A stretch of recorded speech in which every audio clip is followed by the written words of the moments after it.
Gracias a nuestros televidentes de Congreso Televisión por acompañarnos en esta entrevista especial en el marco del evento sobre medios de comunicación organizado aquí en el Congreso de la República. Y vamos a hablar ahora de un tema fundamental cuando hablamos de medios de comunicación, la formación del periodista. Y para hablar de ese tema nos acompaña en esta oportunidad el rector de la Universidad de Periodismo, Jaime Bauzate y Mesa, Roberto Mejía Alarcón, a quien por supuesto le damos las gracias y la bienvenida aquí a Congreso Televisión. Señor Mejía, muchísimas gracias por acompañarnos. Queríamos empezar hablando sobre, en este momento, en el Perú, qué tan buen trabajo están haciendo las escuelas de periodismo, las facultades de periodismo, en la formación de los muchachos y muchachas que salen a la calle con una cámara, con un micrófono, con una libreta. Bueno, la formación del periodista, si hacemos una comparación con lo que sucedía en el siglo pasado, en el siglo XX, ha tenido un cambio muy sustancial como consecuencia de la innovación tecnológica, por la presencia ahora de los propios usuarios internautas que participan en el proceso informativo, y finalmente porque hay una hiperconectividad, hay mucha información, de tal manera que para poder utilizar las herramientas frente a esta realidad, el periodista necesita de otra formación, sin olvidar que existen fundamentos básicos en el periodismo, como son, por ejemplo, el respeto a la dignidad de la persona humana mediante un ejercicio ético de la profesión, y también sobre la base del conocimiento fundamental de los principios del periodismo. Hablemos de esas cosas que son invariables, eso que no debe cambiar, ya sea que las plataformas se modernicen con el tiempo, pero en la formación de un periodista, ¿cuáles son esos factores que deben permanecer incólumes en el tiempo? Fundamentalmente la ética periodística.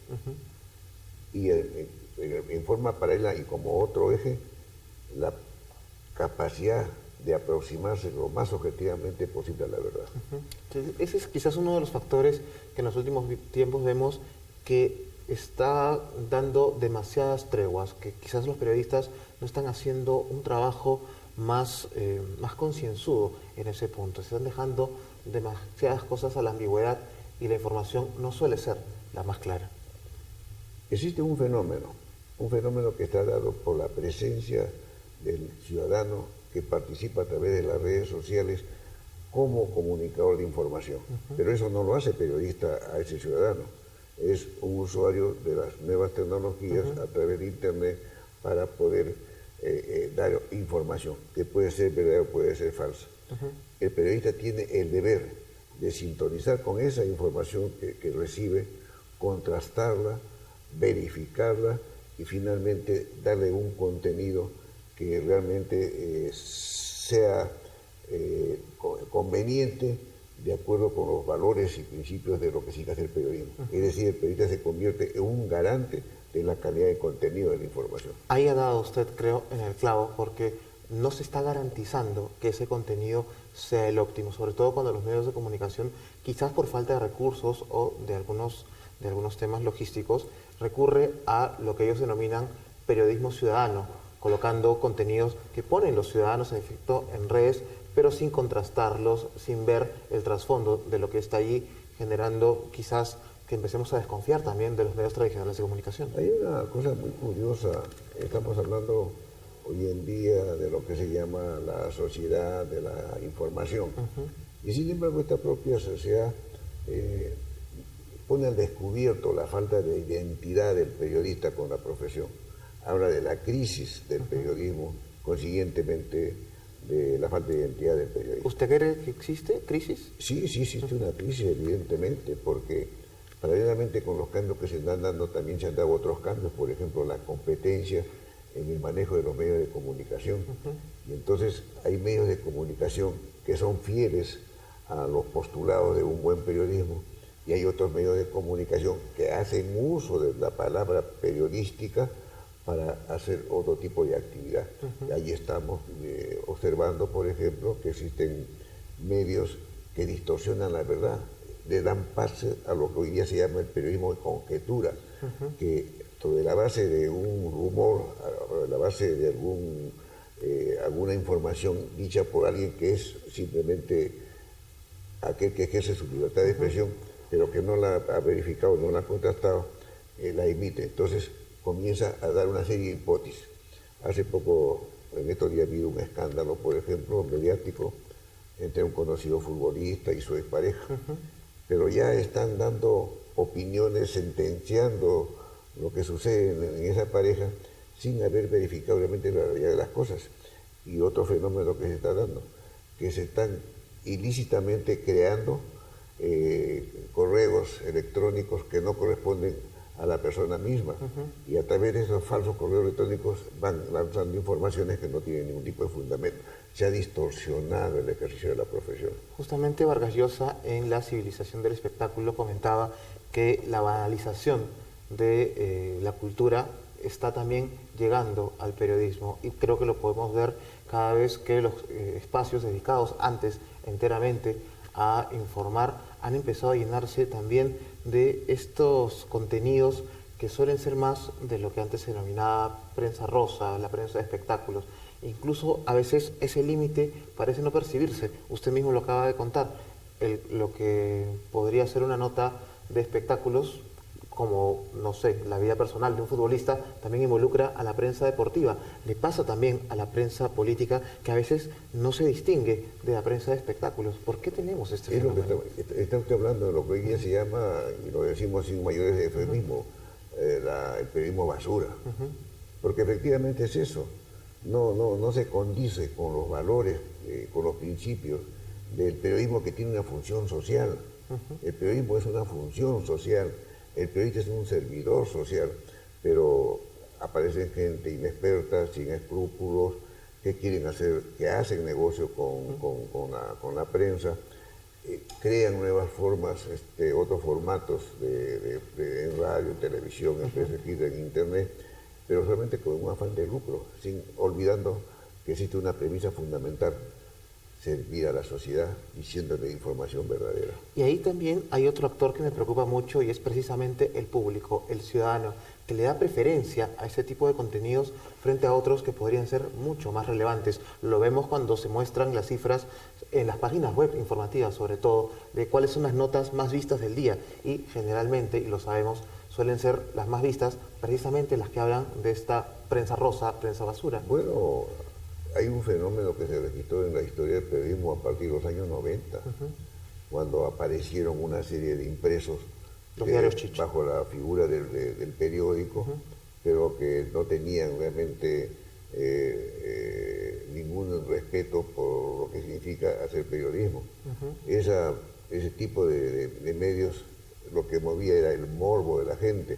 En la televisión hemos tenido programas de esa naturaleza, y los tenemos todavía, en donde se busca que la persona reciba información que le despierta curiosidad y despierta el morbo en extremo, y consiguientemente origina una mala formación del ciudadano, porque no conoce lo que realmente debería de conocer para tomar decisiones que estén acorde con lo que él piensa sobre la realidad económica, social, política, cultural del país. ¿Cómo recuperamos a ese público? ¿Cómo recuperamos a ese televidente, a ese lector, para que vuelva a informarse con contenidos relevantes, con verdades, con informaciones contrastadas, con un periodismo inteligente? Existen medios de comunicación existen programas que son interesantes, pero son pequeñas exposiciones en un amplio desierto cargado de soledad por la falta de un ejercicio profesional mucho más responsable.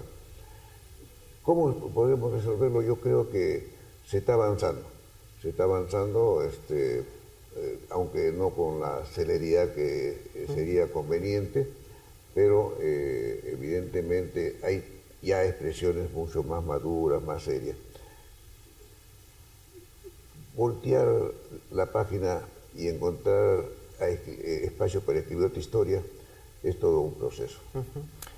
En este evento se habla sobre la autorregulación, un punto que en teoría debe servir para que parta de los propios medios esa responsabilidad que tienen con la ciudadanía, que a veces parecen perder el horizonte, pero en teoría debería servir también para mejorar los contenidos y que se respeten algunas normas que incluso ya escapan del simple acto de transmitir información, sino que también tienen que ver con leyes dadas por el Congreso de la República. Bueno, No olvidemos que nosotros somos un país que se rige por una carta constitucional y la carta constitucional nos habla de la libertad de expresión. Pero ojo, no hay que confundir libertad con libertinaje. Hay gente que entiende libertad como libertinaje y eso está prohibido. El propio Código Penal lo señala muy claramente. La propia Constitución nos dice que el derecho a la libertad no es un derecho que no tiene, que es infinito, tiene sus alcances, tiene su dimensión, donde ejercito yo mi derecho y termina ese derecho, comienza el derecho de otro ciudadano y eso no se está respetando. Se habla también que los medios de comunicación, los dueños de los medios de comunicación, son los grandes responsables de algunas de estas debates precisamente en la búsqueda del rating, de vender más periódicos. Pero, ¿qué pasa con la responsabilidad de las universidades, de los centros de formación de periodistas? ¿También tienen que asumir parte de la culpa sobre la calidad de profesionales que están llegando al mercado? Sí, la universidad evidentemente tiene una gran responsabilidad. La universidad es un centro de debate, de discusión, de investigación, de aprendizaje. Esto es cierto, pero que tiene una gran responsabilidad, por supuesto, tenemos que asumirla en toda su dimensión. No, la universidad no ha sido creada para hacer negocio con esta institución de gran importancia para el desarrollo de un país.